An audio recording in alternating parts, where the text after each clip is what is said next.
পুরো প্রেগনেন্সি জার্নিটা আমি মা বাবার ওখানেই কাটিয়েছি। আমি একটু ছাদে এসেছি, একটু মানে সবসময় ঘরে থাকতে তো ভালো লাগে না। ছোটো বাচ্চাকে নিয়ে আমি চোখে একটু ঘর থেকে বের করে একটু আবহাওয়াটা পাবে। আর জামা কাপড় বাবা মেলে গেছে, তো ওকে তার ঘরে রাখা আছে, যাবে না, একা ছেড়ে কোথাও যাচ্ছি না, ছোটো বাচ্চা তো ওই জন্য ওকে নিয়ে আসলাম যে একবারে জামা কাপড় তুলে নিয়ে চলে যাবো। আমার মেয়েটারও ঘোরা হয়ে যাবে, একটু শরীরে আবহাওয়াটাও পাবে, ওই জন্য মেয়েকে নিয়ে আসলাম ছাদে আর জামা কাপড় তুলে নিয়ে বাড়ি যাবো। তো কিছুক্ষণ থেকে যাচ্ছি না, 15-20 মিনিট, তাই না বলো মা? আরে সবাইকে বলে দাও, হ্যাঁ বলো, কিছু বলবা না? কিছু কর না বেটা, বলতে কিছু বলে দাও সবাইকে। হ্যাঁ, ওখানে বাবার বাড়িতে ছিলাম, তো ওখানে তো মানে যে গ্রাম সাইড, ঠিক আছে, আর সকালে হতো 5টার দিকে তো একটা ঘুম ভেঙেই যেত, তো ছোটা মতো কোনো মতো থাকতো বিছানায়। ছোটার পরে বাইরে নিয়ে যেতাম, রাস্তার দিকে ঘুরতে নিয়ে যেতাম, ফাঁকা পুরো ওখানে গ্রাম সাইডে, বুঝতে পারছো। আর ওখানে সকালবেলা ঘুরতাম নিয়ে, তারপরে তেল টেল মাখিয়ে খাইয়ে দিয়ে আবার ফিট করে রেখে দিতাম। তারপরে আবার মানে কি যে আরও বোনগুলো ছিল, কাকুর মেয়ে, জেঠুর মেয়ে, সবাই ভাইগুলো সবাই মেয়েকে নিয়ে ঘুরতে যেত, ওদের বাড়ি নিয়ে যেত ঘুরতে। তারপরে বিকেলবেলাতে তো নিশ্চয়ই, বিকেলবেলা ওরা আসতো নিয়ে যেত, তো আমি বিকেলবেলা কী করতাম, রাস্তার দিকে যেতাম, আর ওখানে সব বান্ধবীগুলো আসতো করতে ঘুরতে। আমি আমার মেয়েকে সোনোটাকে নিয়ে যেতাম, তখন তো একা ছিলাম, তখন একা যাচ্ছিলাম প্রত্যেক দিন ওদের সঙ্গে কথা বলার জন্য। আর এখন মেয়ে আছে, তো মেয়েকে ছেড়ে যাওয়া যাবে না কোথাও একা, তো মানে কয়েকদিন গেছিলাম একা মেয়েকে রেখে, মানে মেয়েকে রেখে বলতে গেলে মায়ের কাছে। আমি বেরিয়েছি আর জাস্ট কাঁদতে শুরু করেছে, মা অমনি ডাক দিতে শুরু করেছে, একদম তাড়াতাড়ি এই বাড়ি কাঁদছে। তারপর তো ভাবি যে না, একে ছাড়া আর যাওয়া যাবে না রাস্তা, তো ভাবলাম যে না, একে নিয়ে যাব, তবে দিয়ে আমি মেয়েকে নিয়ে যাই রাস্তা দিকে, আমি একা যাই না। আর মা মেয়ে দুজনেই ঘুরে আসি, তো বেশ ভালো লাগতো, টাইমটাও কখন কেটে তো বুঝতে পারতাম না। তারপরে কলকাতা তো বুঝতে পারছো, শহর, এখানে তো আর সেরকম নেই ঘোরার বলতে গেলে, মানে গ্রামের মতো তো নেই যে একটু আবহাওয়া খাবে, বাতাস খাবে বা আর কিছু, তো একটু বেড়াবো, আমের গাছপালা আছে, সব দেখবে, গ্রামের মতো তো নেই এখানে। ভাবলাম যে সারাদিন ঘরের মধ্যে থাকে মেয়েটা, একটু দেখি বাইরে নিয়ে যাই, তো একটু বাইরে বলতে ছাদে নিয়ে যাই, তো ওই জন্য মেয়েকে নিয়ে ছাদে এসেছি। সকালেও বের করি, সকালবেলা মানে রান্না বান্না করার পরে আমার বর, তারপরে ভাসুর, ওরা অফিস যায়, তো ওদের জন্য সকালবেলা আমার মেয়েটা, লক্ষ্মী মেয়েটা ঘুমিয়ে থাকে, তখন ঘুমিয়ে থাকে, এই না যে ও মানে কি যে রান্না করার টাইমে ক্লান্ত করে না, কারণ আছে এখানে ঘুমিয়ে থাকার। রাত্রেবেলা ও কটার দিকে ঘুমায়, 12-1টার দিকে ঘুমায়, চলো তোমাদের দুজনকে, মোর বরকে মানে জ্বালাই বলতে গেলে কি বলবো, আর সেরকম জ্বালাই না, মানে জেগে থাকে, ঘুমায় না সহজে, ওই জন্য সকালবেলা ঘুমাই, তো আমি রান্নাটা নো টেনশানে করতে পারি আর কি, ওই জন্য।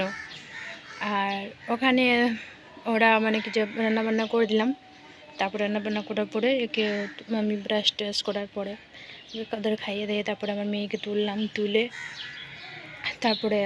একে এবার তেল মাখিয়ে রাখে, তারপরে এবার ছাদে নিয়ে আসি কিছুক্ষণের জন্য, 15-20 মিনিটের জন্য নিয়ে আসি, রৌদ্রই নিয়ে আসি মেয়েকে।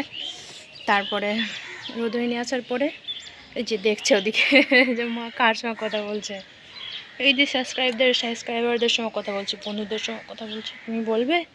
ও এখন তো ঘুমিয়ে উঠলে মা, তো তখন নিয়ে আসি, তারপর নিয়ে যাই বাড়ি 10টা নাগাদ এরকম, ওকে আবার তেল মাখিয়ে স্নান করিয়ে দিই, তারপর আমি স্নান টান করে খাওয়া দাওয়া করি।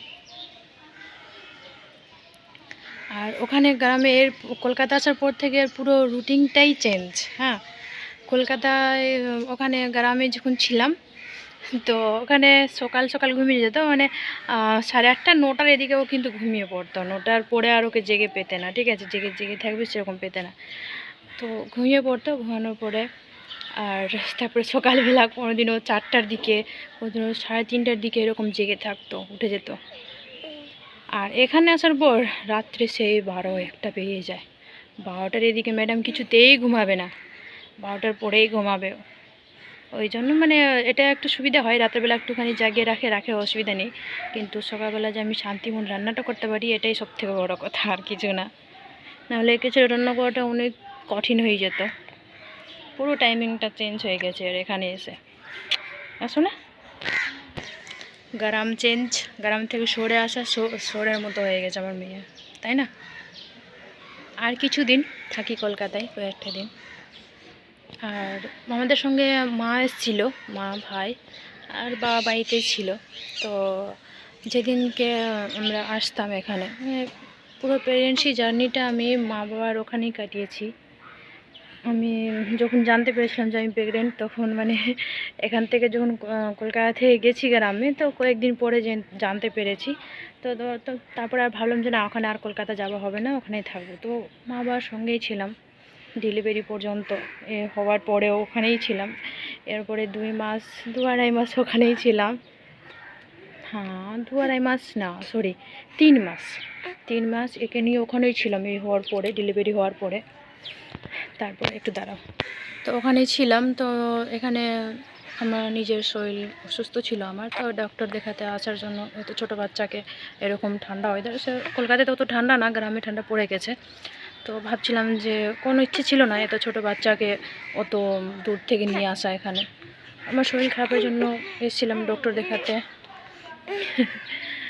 তো নিয়ে আসতে হলো। তো মা এসেছিল, ভাই এসেছিল আমার সঙ্গে, আর বাবা বাড়িতে ছিল একা পুরো। তো বাবার জন্য খুবই মন খারাপ হচ্ছিল। তারপরে ওখানকার তো বাবার জন্য খুবই মন খারাপ হচ্ছিল, আর ওখানে ঘুরছিলাম, টাইম কেটে যাচ্ছিলো, বান্ধবীদের সঙ্গে থাকছিলাম।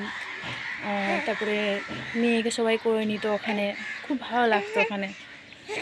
তো যখন আসছিলাম, তো এত কষ্ট হচ্ছিল যে ভাবছিলাম ওই সময়টা যে কেন মেয়েদের যে বিয়ে দিয়ে শ্বশুরবাড়ি পাঠাতে হয়। খুব কষ্ট হচ্ছিলো, প্রচুর কষ্ট হচ্ছিল। অনেকদিন ছিলাম তো ওই জন্য। আর একদিক দিয়ে এক্সাইটেড ছিলাম যে আমি আমার বউয়ের কাছে যাচ্ছি। আর তখন ভাবছিলাম যে আমার মেয়েকে বিয়ে দিতে হবে একদিন, তা আমি ওকে ছাড়া কী করে থাকবো, এগুলো খুব মনে হচ্ছিল, কষ্ট হচ্ছিল। তারপরে এখানে আসলাম, তারপরে কিছুদিন ছিল, মা ছিল, মানে 8টা দিনের মতো ছিল মা এখানে। তো মা যাওয়ার পরে কি কান্নাকাটি, মানে খুব কষ্ট হচ্ছিল, মাও কাঁদছিল। তো তো না গেলে হবে না, ওখানে বাড়িতে কাজ আছে, চাষবাস, জমি টমি এগুলো তো সব করাই আছে না, বাবা তো একা কী করবে। তো মা ভাইকে যেতেই হলো না। তো ওরা চলে গেল। হ্যাঁ, তারপরে আমি আমার মেয়েকে নিয়ে একা, ওর বাবা, কাকা, তারপরে জেঠু সবাই তো কাজে চলে যায়। তারপরে আমি মা মেয়ে সারাদিন একা না, মেয়েকে নিয়ে টাইম কাটাই এরকম। তো ভাবছি যে কি করা যায়, কি করে টাইম কাটবে। মেয়েকে নিয়ে তো অলরেডি টাইম কেটেই যায়, তো তবুও ভাবছি যে কিছু একটা করা যায়। তো ভাবলাম যে কেউ না ব্লগ দিই, ওই জন্য ব্লগ দিচ্ছি। তো কেমন লাগলো সব কথা শেয়ার করলাম। আর যদি কিছু জানতে চাও যে আমার ডেলিভারি কী করে হলো, সরি ডেলিভারি মানে কি, যে আমার নর্মাল হলো না সিজার হলো, কোন হসপিটালে হয়েছে, এগুলো যদি জানতে চাও তো অবশ্যই কমেন্টে করে বলো, আমি একদিন সব বলবো এগুলো। আর এখান থেকেই ব্লগটা এন্ড করছি। ভালো লাগলে অবশ্যই লাইক, কমেন্ট অ্যান্ড সাবস্ক্রাইব করো প্লিজ, প্লিজ সাবস্ক্রাইব করো। বলে দাও তো সবাইকে, বলে দাও তো শোনা মা। এইদিকে বাবু, এইদিকে, আমার দিকে না শোনা, এইদিকে বলো, এইদিকে। সব একবার তুমি মিষ্টি হাসি দিয়ে দাও, সবাই বুঝে যাবে যে লাইক সাবস্ক্রাইব করতে বলছে। দিয়ে দাও। এই যে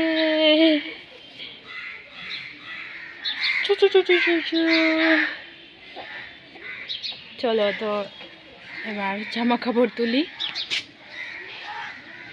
আর বেশি এখন আসো। ও মানে কি বলো তো, কত দুষ্টু মেয়ে। ক্যামেরা যদি অন থাকে তাহলে হাসবে না, ক্যামেরা বাইরে ঠিক হাসবে, ঠিক আছে। তো চলো এবার জামা কাপড়গুলো তুলি, সন্ধ্যা হয়ে চললো। আর বেশিক্ষণ থাকবো না ছাদে।